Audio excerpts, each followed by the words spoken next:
Contrary to what social media tells us, lasting happiness and well-being is not about the latest iPhone or an extended beach vacation where we're sipping pina coladas all day. Lasting happiness and well-being comes from fixing the stuff in our lives that needs to get fixed.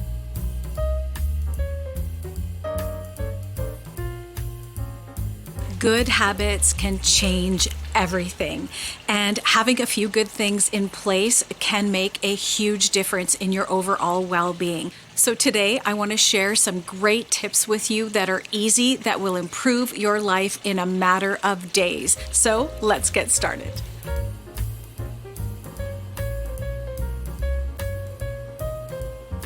I recently read a statistic that said the average North American watches on average about 3 hours of TV a day. This amounts to about 78,000 hours over the average lifespan, which is equivalent to 9 years. Now, a lot of people will argue that there's nothing wrong with watching a little bit of TV to relax at the end of the day, but the actual amount of what constitutes a little is certainly subjective and up for debate. But at the end of the day, if we're spending hours and hours in front of the TV and then complaining that we haven't reached our goal of reading more books or growing spiritually or learning a new language or planning some new adventure, we have to be honest about how our time is being spent. And speaking of goals, it's important to have something meaningful that you're working towards, maybe building relationships or exercising more, something that you think is a worthwhile endeavor. Because according to some psychologists, if we don't have that,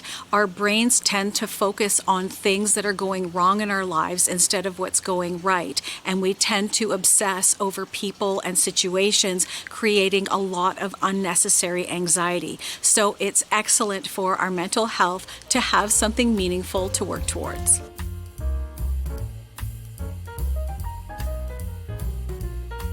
A lot of the big issues that we have in life start out as small problems. So deal with the small problems as soon as practically possible, because inevitably, if we don't, the longer we wait, they will grow exponentially. The sooner you address an issue, the easier it is to deal with. And the longer we wait, the more effort it takes and the more time it takes and the more complicated it is to solve it. And some small issues seem unimportant. Maybe we get a bill in the mail for $100 and we think, oh, I'll just pay that later, and we put it on a table and forget about it.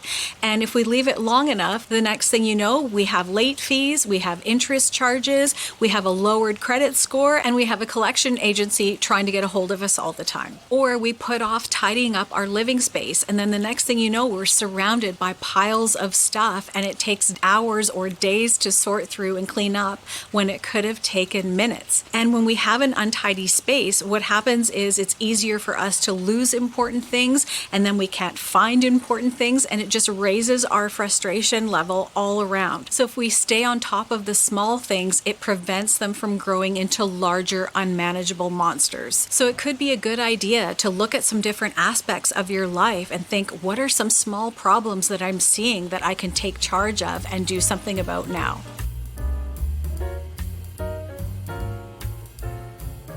Build an emergency fund. Things like dental work, layoffs, car repairs are just a fact of life. Unexpected surprises can be costly and stressful, so it's really good to have an emergency fund built up to handle things like a root canal or a broken windshield or a lost phone. And if you want to know a good number to aim for, think of expenses that you had to deal with in the past and add up the cost of those, and then you should have a good number to work from. And if you're really not sure of what to shoot for, aim for half a month's salary or $2,500, whichever is greater. And that amount of money should take you through a lot of life surprises. Now, if you're living paycheck to paycheck or the amount that you get paid varies from month to month, it can seem difficult to put aside money. But I can assure you, even a little bit that you can put aside every week or every month will go a long way to giving you more security when unexpected expenses come up. And you can also take advantage of things like your end of year tax return or selling some unneeded items in your home to help you establish an emergency fund quickly.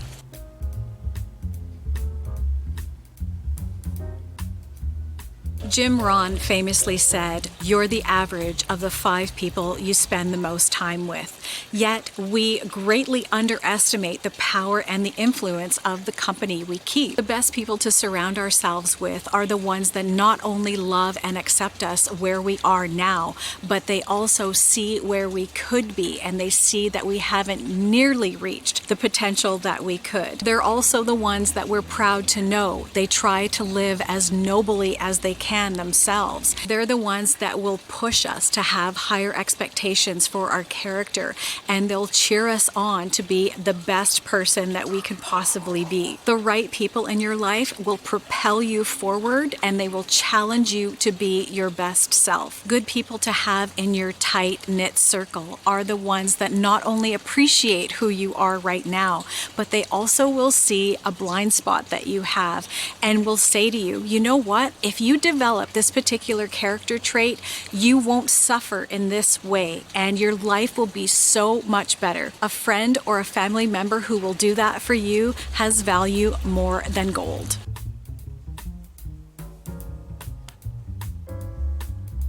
A great thing to ask yourself in the morning is, what can I do today that would be beneficial?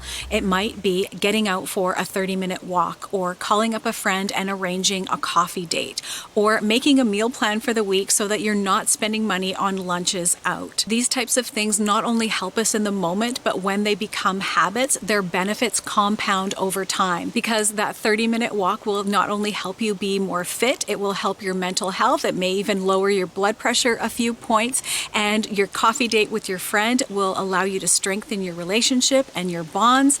And your meal plan for the week will help you waste less food and save money over time. Putting good habits in place is really about building character, growing as a person, and moving forward in life one step at a time. And it enriches not only you, but everyone around you as well. Thank you so much for spending a bit of your day with me. I sure do appreciate it very much. Take care, and we'll catch you in the next one.